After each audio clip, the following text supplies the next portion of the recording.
Happy Sunday.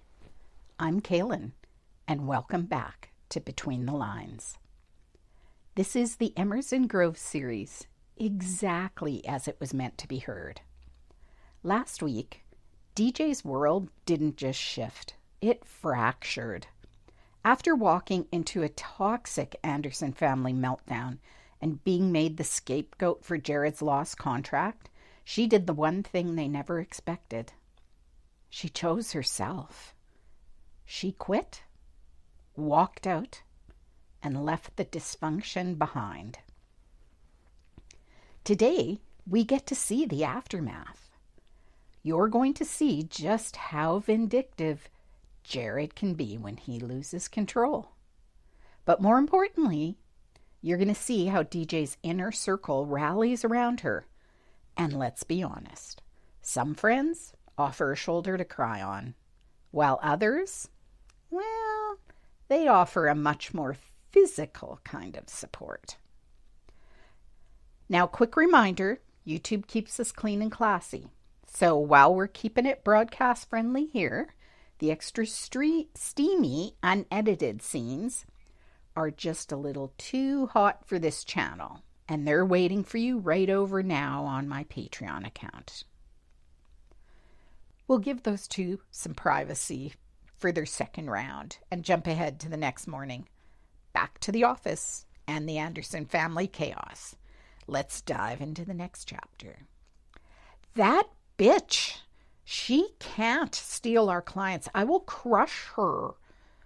Who does she think she is? I throw my cell phone across the office. Not only does she leave me with a shit ton of unscheduled work to catch up, but I just finished a call with Ronnie Black, the manager for We Rock, and he informed me that he will not be re-signing with the Anderson agency. He has a signed contract with DJ for her to continue servicing his account. Fuck. Not 3 minutes later, my mom comes storming into my office. Apparently, when Ronnie hung up with me, he called her to give her the news.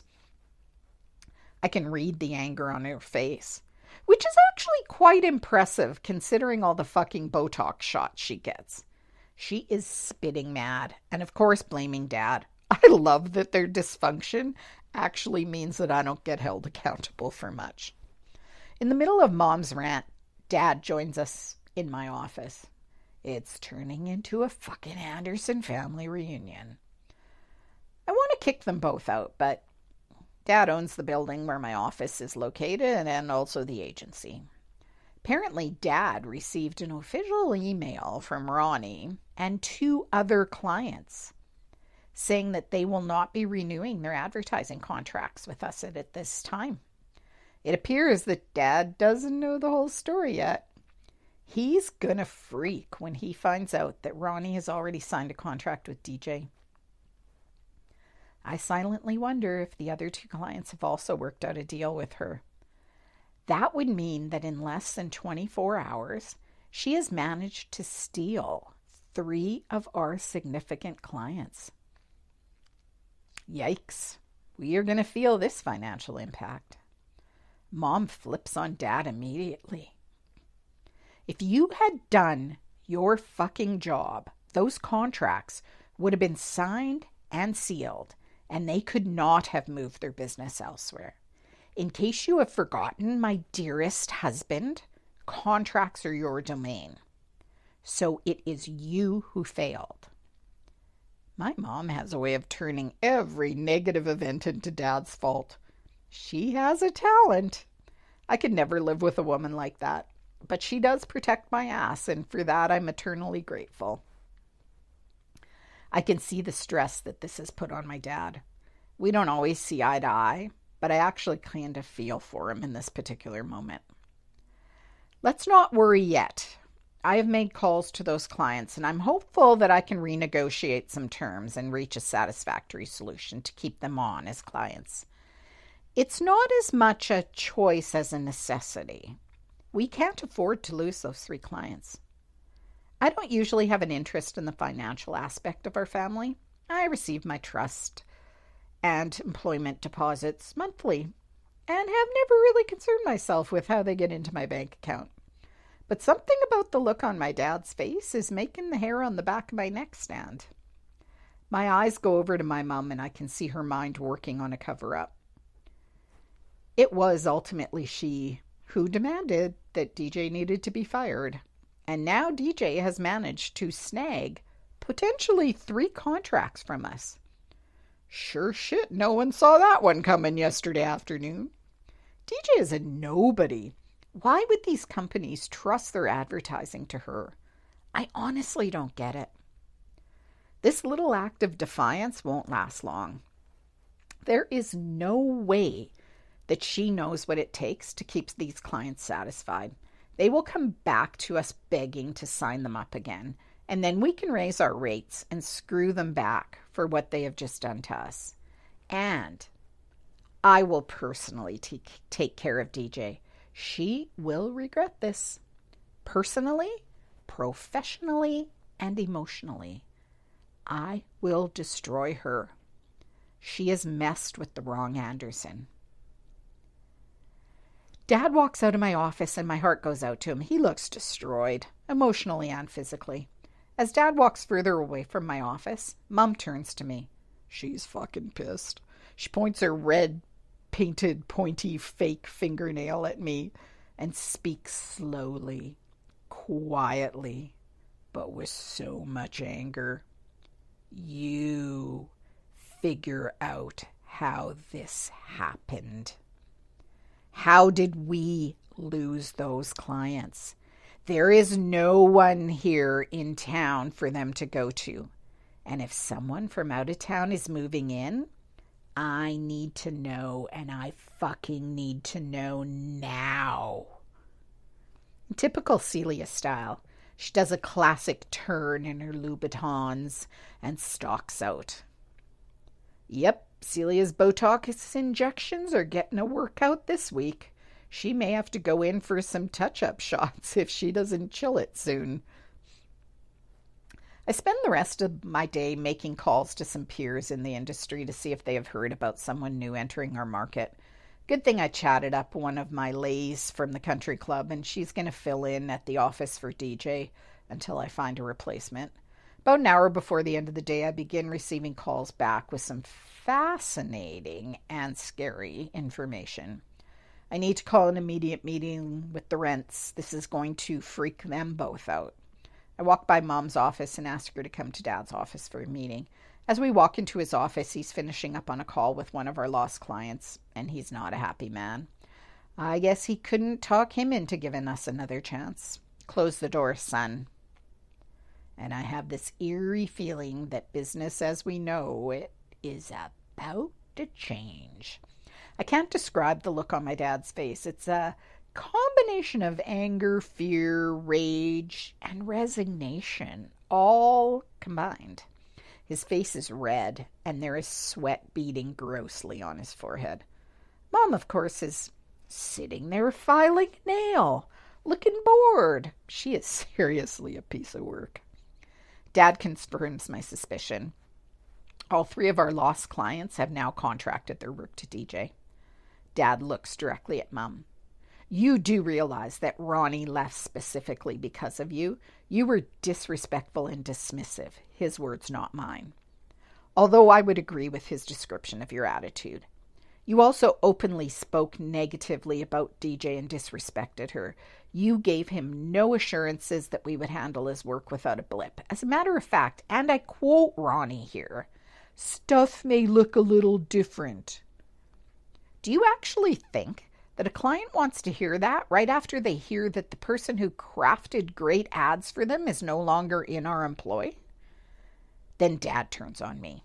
The other 2 clients left directly because of you. Their perception was that DJ did all of the heavy lifting on their contracts, and they plain don't like you or your attitude. They both told me that the only reason they stayed on with the Anderson agency till now was because of the work that DJ did for them. So they followed her when she left here and will continue to follow her to another agency, should that be the direction she takes. Dad looks at both of us. I should have kept DJ and fired both of your asses. Mom opens her mouth like she's about to level a retort at him, and he tells her to shut up. You have no idea how bad this is for the agency. We need these 3 contracts to remain solvent. The bank is about to call in a loan, and we can't make the balloon payment required to stop the action. He looks at Mom, who is still filing her nails. Celia, you'll need to sharpen your skills at nail filing and do your own spa treatments, because as of today, your spa appointments are done. All shopping stops immediately, and I'm temporarily revoking your credit cards until we dig out of this financial mess. Steam is coming out of her ears, and there is about to be an explosion. Well, I might as well jump in, because what I have to tell them is even worse news. Dad, I reached out to some of my peers in the industry and learned something significant. There is another agency moving into town, or very close to town. They have been out with a real estate developer looking at land to build. I haven't been able to get a name yet, but I still have some calls out. So I'm hoping to find out more information soon. I momentarily wait for my pat on the back from Dad for the information I just brought him, and he turns a glare on me. Son, if you want to keep your job at the agency, you need to reach out to DJ and suck up to her and get her back with those 3 contracts that she now holds. That is the only way out of this temporary financial situation that we are in. There is not a fucking chance that I will do that. I look at my dad square in the eyes and tell him absolutely not. There is no way I will suck up to that bitch. Even though I was technically in the wrong, I will never concede. I have my pride. Dad looks at me in a way that he never has before. Son, you have 2 choices. Get DJ back here with those 3 contracts before the end of the week, or pack up your office and find another job. My mother's head turns sharply. She's about to say something, and he cuts her off. Celia, the same advice to you. You need to ensure that DJ and those 3 contracts are back solidly with Anderson Agency by Friday, or pack up your office as well. The days of me coddling you 2 are done. The Anderson Agency is my legacy passed down from generations of Andersons before me. I will do whatever it takes to save my legacy.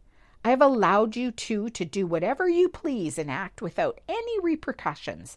That stops right now.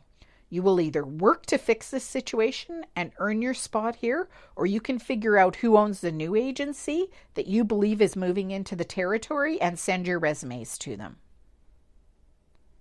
Whew! Who thought Mr. A had it in him? Apparently when shit hits the fan, he really does know how to hit back. Score 1 for Mr. Anderson. I'm going to guess that it's a short-lived. How about you? You thinking the same? And we head back out of Anderson Agency to DJ's apartment. I roll out of bed aching in places that have not ached in a very long time. It's a wonderful feeling. Butch and I had a great time. I glance at my image in the bathroom mirror and I see a look of contentment that I haven't seen or felt in a very long time. All right, let's take a collective moment of silence to remember the last time that happened for us. Because for some of us, that kind of morning after ache is a very, very distant memory. Before I shed a tear for my own non-existent love life, let's get back to the story. Stepping into the shower brings back memories of having Butch's hands and lips and tongue on me last night. That man is masterful in the bedroom. Too bad we will never live beyond the friend zone. Butch left shortly after midnight, and I had the best sleep in a very long time.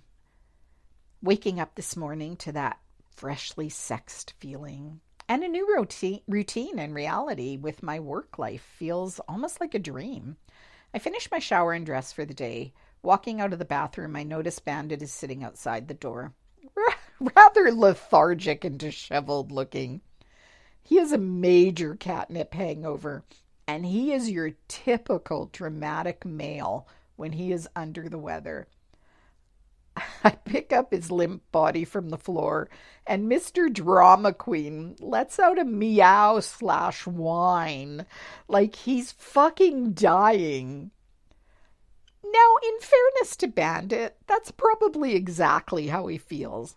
I've read that catnip hangovers are as real for cats as liquor hangovers are for humans. I give him a snuggle and tell him he will be fine in a couple of hours. I had better make sure that the catnip bag that Butch brought over is put away somewhere secure. That stuff is like kitty cocaine to Bandit. I walk into my kitchen feeling a little odd. It's a weird feeling to know that I don't have to leave my house today to go to the office.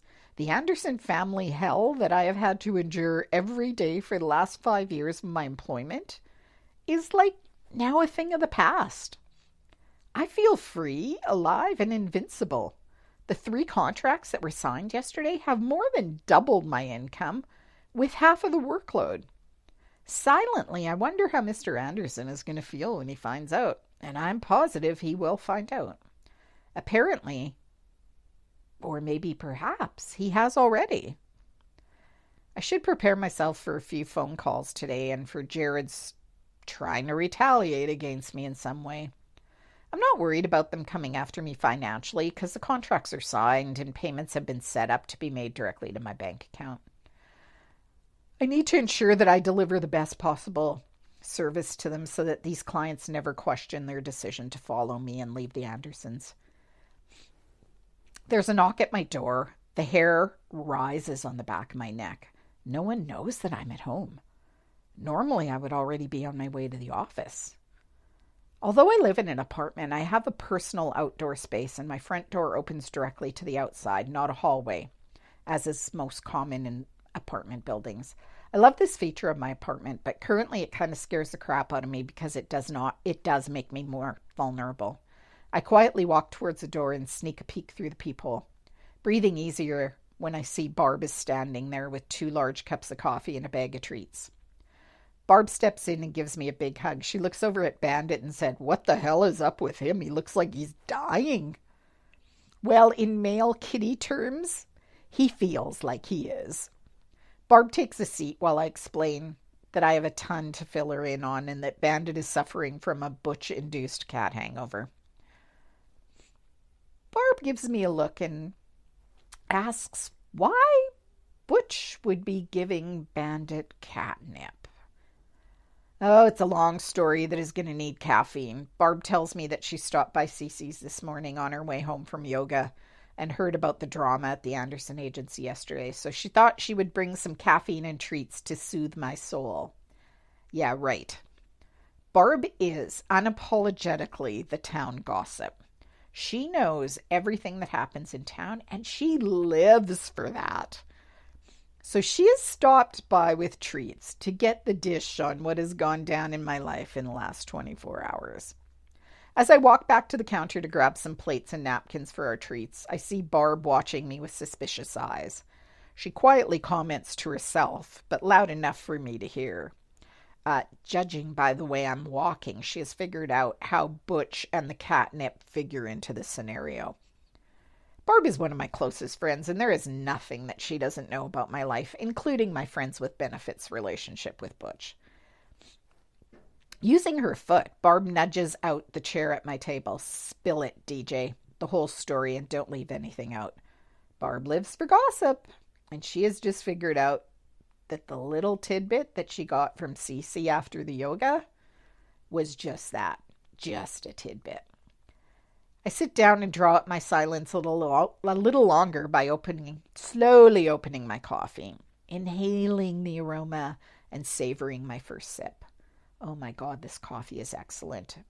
And so is the company. I need a friend to talk to this morning. A good friend is always a helpful addition, when you need to do a post-mortem on the previous day's events to figure out just exactly how shit hit the proverbial fan. Barb is a great listener and offers great advice and encouragement, even if you don't ask for it. I fill her in on everything that happened at work and then explain how I readily accepted Butch's offer to come over and help make me feel better. Barb is just sitting there staring at her coffee with her mouth hanging open. Girl, when you go for a change in your life, there's no holding you back. So you're telling me that in a span of less than 24 hours, you quit your job, doubled your income, and got laid? I look at Barb with the biggest grin on my face and say, yup, yup, and yup. And if you want to hear exactly how the third yup went down, unedited and in full detail, make sure you head over to Patreon. That's it for today's clean and classy YouTube version. The raw, unedited audio of Butch and DJ's date is waiting for you right over now on Between the Lines community, in our Between the Lines community. Join us next Sunday, where we will see how quickly Jared escalates and how DJ's friends really show up for her. I'm Kalen. This is Between the Lines with Kalen, and I'll see you next week.